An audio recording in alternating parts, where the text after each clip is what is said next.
클릭해주셔서 감사합니다.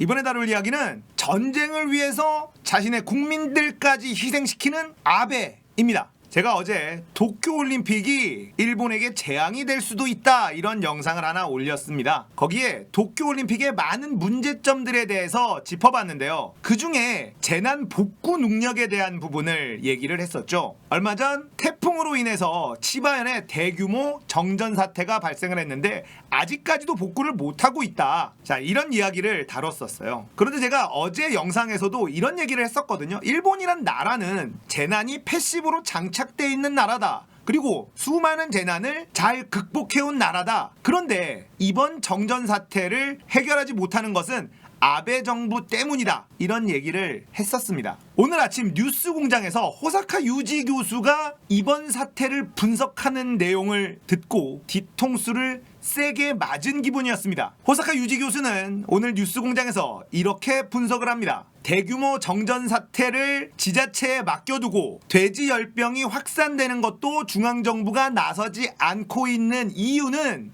헌법을 개정하면서 긴급조치권, 비상대권을 헌법에 포함시키기 위해서다. 이런 분석을 내놓았습니다. 자, 이게 무슨 말이냐? 지금의 일본 헌법에는 수상의 비상대권이 규정되어 있지 않기 때문에 재해복구가 지연되고 있다. 그러니까 국가의 비상사태가 발생을 하면 이 긴급조치권을 발동을 시켜야 발빠르게 대응할 수 있다. 이런 명분을 쌓기 위한 것이다 라는 분석이었어요. 한마디로 얘기하면 전쟁할 수 있는 나라를 만들기 위해서 대규모 정전사태, 돼지열병 확산에 중앙정부가 손을 놓고 있다는 이야기입니다. 자, 우리는 지금 일본과 경제 전쟁 중이죠. 그래서 일본이 지금 고생하고 있는 것들에 대해서 거 봐라, 니들이 우리를 건드릴 때냐, 니들이나 잘해라 이러면서 마음 한켠으로는 고소해하는 마음이 있었습니다. 돼지열병 한국은 정말 잘 관리하고 있습니다. 2중 3중의 방역으로 우리나라에 돼지열병이 돌고 있지 않죠. 어제 뉴스에 조개젓갈에 대한 섭취 금지령까지 내렸습니다. A형 간염 바이러스가 발견되었다는 것인데요. 판매도 하지 못하고 조개젓갈을 아예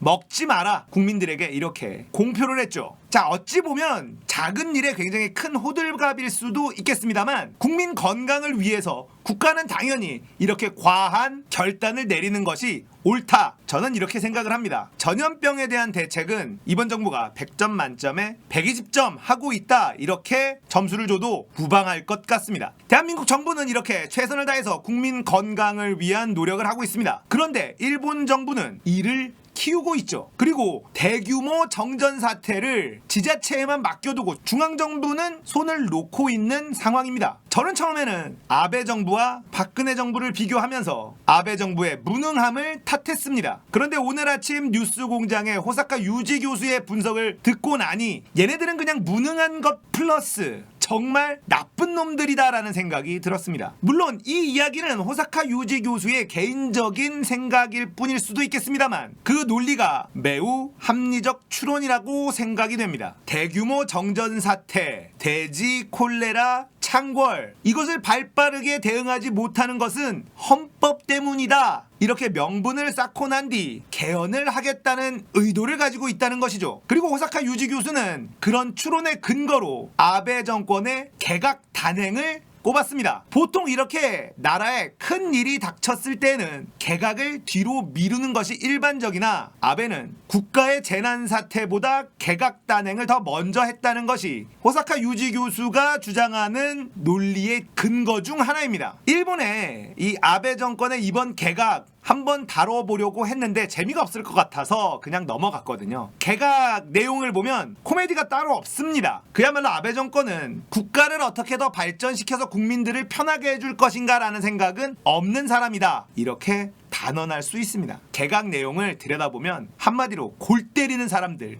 많이 배치됐습니다. 이번 개각만 놓고 봐도 일본이란 나라의 미래는 한숨밖에 안 나오는 그런 상황이죠. 물론 이것이 한국에게는 절호의 기회인 것만은 틀림없는 사실입니다. 전쟁을 할 수 있는 나라를 만들기 위해서 국민들이 피해받고 있는 것을 방치하고 있는 정부, 정말 일본 국민들은 불쌍하다는 생각밖에 안 듭니다. 일본은 초고령화 사회입니다. 대규모 정전 사태가 오랫동안 지속되고 단수 사태까지도 터져 나오고 있는 이번 치바현 사태는 노인들이 많은 일본에게는 굉장히 위험한 일입니다. 그야말로 이번 사태로 목숨을 잃는 노인들이 발생할 확률이 매우 높다라는 것이죠. 그렇다면 아베는 자신의 욕심을 채우기 위해서 자국민들의 목숨까지도 내팽개칠 수 있는 그런 인물이라는 것이 증명되는 것이죠. 그리고 이번에 아베 정권의 개각을 보면 그의 야욕은 더욱더 노골적으로 드러납니다. 돼지열병이 창궐하고 있는데 중앙정부는 손을 놓고 있고 일본의 농가들은 중앙정부가 빨리 나서주길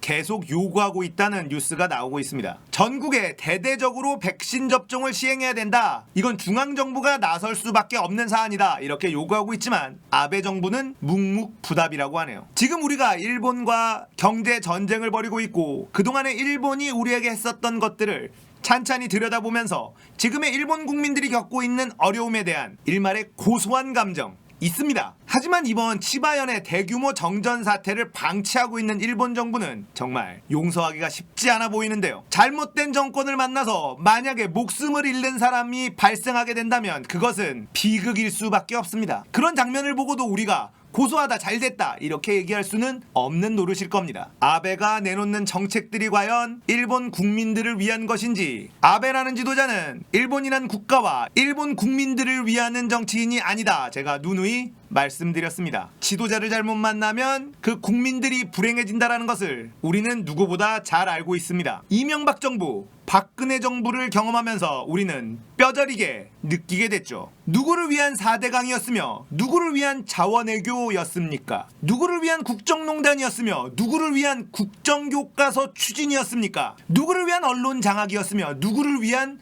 블랙리스트 작성이었습니까? 우리도 국가 국민을 위하지 않는 지도자를 만나서 고생 꽤나 많이 했었습니다. 하지만 대한민국 국민들은 국민의 손으로 정권을 바꿨고 지금 그들이 만들어 놓은 적폐를 하나하나 정리해 나가고 있습니다. 적폐라고 하는 것, 쌓여있는 폐단이죠. 너무 오랫동안 쌓여 있었기 때문에 치우는 일이 쉽지 않습니다. 지금 현재 언론과 검찰이 하고 있는 행태를 들여다보고 있으면 정말 적폐청산이라는 것이 만만치 않은 일이구나 온 국민이 다시 느끼고 있는 중이죠. 자, 지금의 대한민국 돼지열병 관리 완벽하게 잘 하고 있고 어제는 조개젓갈에서 나온 A형 간염 바이러스 때문에 온 국민에게 조개젓 섭취 금지 권고를 내렸습니다. 얼마 전에 일어났었던 대형 산불에서 전국의 모든 소방차들이 하나로 움직여서 정말 빨리 진화에 성공했다는 소식 우리는 아직 기억하고 있습니다. 세월호 참사와 비교한다면 그야말로 격세지감을 느낄 수밖에 없는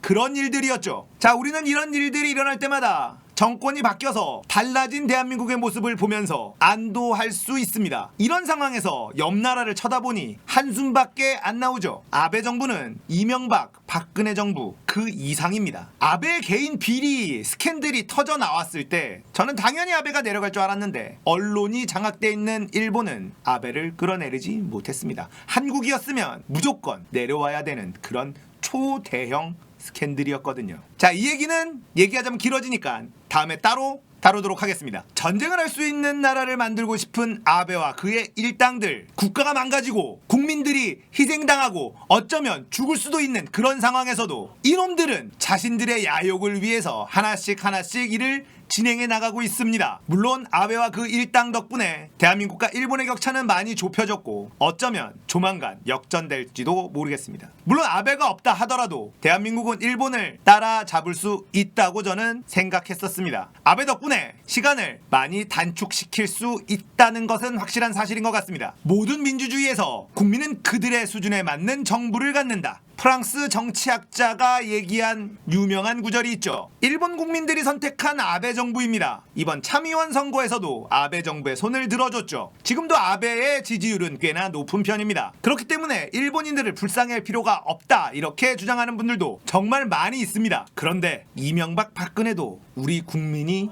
우리 손으로 뽑은 대통령들이었습니다. 일본인들이 빨리 아베 정부의 진짜 모습을 파악하고 아베 정부를 자신들의 손으로 끌어내릴 수 있는 그날이 빨리 왔으면 좋겠습니다. 아베라는 인물은 상상을 초월합니다. 전쟁을 할 수 있는 나라를 만들기 위해서는 자국민들을 희생시켜서까지도 할 수 있다는 이런 사람, 대표적인 전체주의 사상을 가진 사람이라고 볼 수 있습니다. 이런 사람은 진짜 전쟁을 일으킬 수도 있습니다. 이런 생각에 도달하게 되니까 아베가 왜 강제징용 배상 판결을 인정하지 못하고, 왜 위안부 문제에 제대로 사과하지 못하고, 왜 제대로 된 역사를 가르치지 못하는지 모든 퍼즐이 맞춰집니다. 아베는 한국을 때려서 일본인들의 반한 감정을 부추깁니다. 그 결과 일본의 지방 소도시는 한국인들의 여행 불매 운동으로 직격탄을 맞고 있습니다. 그래도 아베는 괜찮습니다. 그렇게 반한 감정이 쌓여갈수록 전쟁할 수 있는 나라를 만드는 명분은 쌓여가는 것이기 때문이겠죠. 아베라는 인간 무서운 놈입니다. 하지만 멍청하기도 하죠. 지금 시대에 그런 것들이 다 통할지 개인적으로는 의문입니다. 아베와 그의 일당들의 이런 야욕이 목적에 도달할 수 있을까요? 어찌 보면 참으로 안쓰러운 일본 국민들입니다. 하지만 누굴 탓하겠습니까? 본인들 손으로 뽑은 정권이니 말이죠. 자, 오늘 이야기는 여기까지입니다. 재밌었다면 구독, 좋아요, 알림 설정 꼭